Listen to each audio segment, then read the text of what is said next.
नमस्कार. मी तेजस्विनी पेंढारकर अक्षरधन या समूहातर्फे कथा अभिवाचन स्पर्धेमध्ये स्वतःची एक कथा अभिवाचित करणार आहे. माझ्या कथेचं नाव आहे मदर्स डे. मे महिन्यातला दुसरा शनिवार जवळ यायला लागला की का कोण जाणे तिच्या मनात एक विचित्र घालमेल होत असे. या दिवशी मदर्स डे सेलिब्रेट केला जातो ना, असं म्हणायला गेल्या कित्येक वर्षात हा डे तिच्यासाठी कधी उगवलाच नव्हता. तिच्या ध्यानाला हे कधी लक्षातच आलं नव्हतं की मदर्स डेसाठी आईला काहीतरी छानसं सरप्राईज द्यायचं असतं. ध्यान लहान असताना ध्यानाला ही गंमत कळावी म्हणून तिने एक आगळावेगळा घाट घातला होता. स्विमिंग सुटल्याबरोबर ती ध्यानाला घेऊन शॉपिंगला गेली आणि मग आजीसाठी एक छान पर्स घेतली. त्या पर्समध्ये ठेवायला एक छोटासा परफ्यूम, एक खड्यांची पिन आणि ते सगळं छान गिफ्ट रॅप करून घेतलं. कशाला? आजीचा वाढदिवस कुठे? ध्यानानं काहीच न समजून विचारलं. अरे आजीचा वाढदिवस नाही आहे, मदर्स डे आहे ना उद्या. तिने मदर्सवरती जरा जास्तच जोर दिला. मग ती तर ग्रँडमदर आहे. मदर्स डे आहे ना, ग्रँडमदर्स डे कुठे आहे? ध्यानानं आपली शंका बोलून दाखवली. ग्रँडमदर तुझी, बाबाची तर मदर आहे ना. खरं तर एरवी बाबाची मदर असं ती फार प्रेमानं म्हणाली नसती, पण आज मदर्स डे आणि गिफ्ट ह्या दोन्ही गोष्टी ध्यानाला कळाव्यात अशी तिची सुप्त इच्छा होती.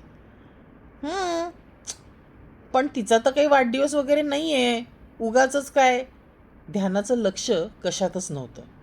मग नको का केक बुक करू? तिने थोड्याशा रागात विचारलं. त्याबरोबर केक पाहिजे, केक पाहिजे. मग मात्र ध्यान मुळात आलं. स्वतःच्या आवडीचा चॉकलेट केक बुक करून मंडळी घरी आली. दुसऱ्या दिवशी सकाळी छान केक उघडल्यावर, अरे वा, आज काय विशेष? आजीचा वाढदिवस. ध्यानानं बाबांच्या प्रश्नाला तसंच उत्तर देत केक कापला, आजीला भरवला आणि स्वतः पण खाल्ला. त्या नादात आज मदर्स डे आहे हे तो साफ विसरून गेला आणि तो विसरला म्हणून मग आईने गिफ्ट पण बाहेर नाही काढलं. कशाला काढायचं? कुणाच्या लक्षातच नाही. तिचा उद्देशच फसला होता. माझा काही वाढदिवस नाही आहे, आजीनी केकचा तुकडा खात खात म्हटलं. हो, वाढदिवस नाही आहे, पण आज मदर्स डे आहे ना, म्हणून म्हटलं तुम्हाला सरप्राईज घेऊया. तिने त्यातल्या त्यात मनातला राग दबवत बोलायचा प्रयत्न केला. कसले आले दिवसेंदिवस, जिवंतपणी दिवस घाला. आमच्या काळी हे असलं काही नव्हतं. तुला सांगतो, एकदा का सासरेबुवांनी सुरुवात केली म्हटल्यावर ती स्वयंपाकघरात निघूनच गेली. होती नव्हती ती आशा पण तिची संपून गेली होती. पुढे कित्येक वर्ष हा डे जगात मैत्रिणींच्या घरी, नातेवाईकांच्या घरी, ऑफिसमधल्या मैत्रिणींच्या घरी साजरा होत राहिला. पण आमच्या घरी मात्र काय असतं ते? आमच्या वेळी असलं नव्हतं. ओ नो, विसरलो यार, ह्यातच बुडून गेला होता. आणि आजही तसाच रविवार उगवणार होता.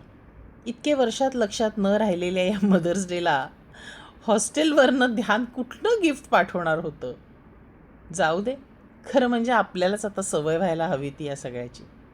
तिने शांतपणे एक दीर्घ श्वास घेतला आणि तिच्या आवडत्या मोगऱ्याच्या फुलांचा मनमोहक सुगंध सर्वत्र आला.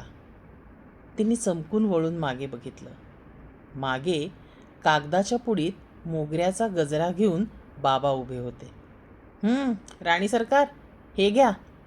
हे काय? चला चला सिनेमाला जाऊया, आज मदर्स डे आहे ना तुमचा. अहो पण, मनातल्या मनात खुश होत तिने नवऱ्याला विचारलं. मग माझी बायको असलीस तरी आमच्या ध्यानाची मदरच आहेस ना तू. चल सेलिब्रेट करूया तुझा mother's day. Happy mother's day. धन्यवाद.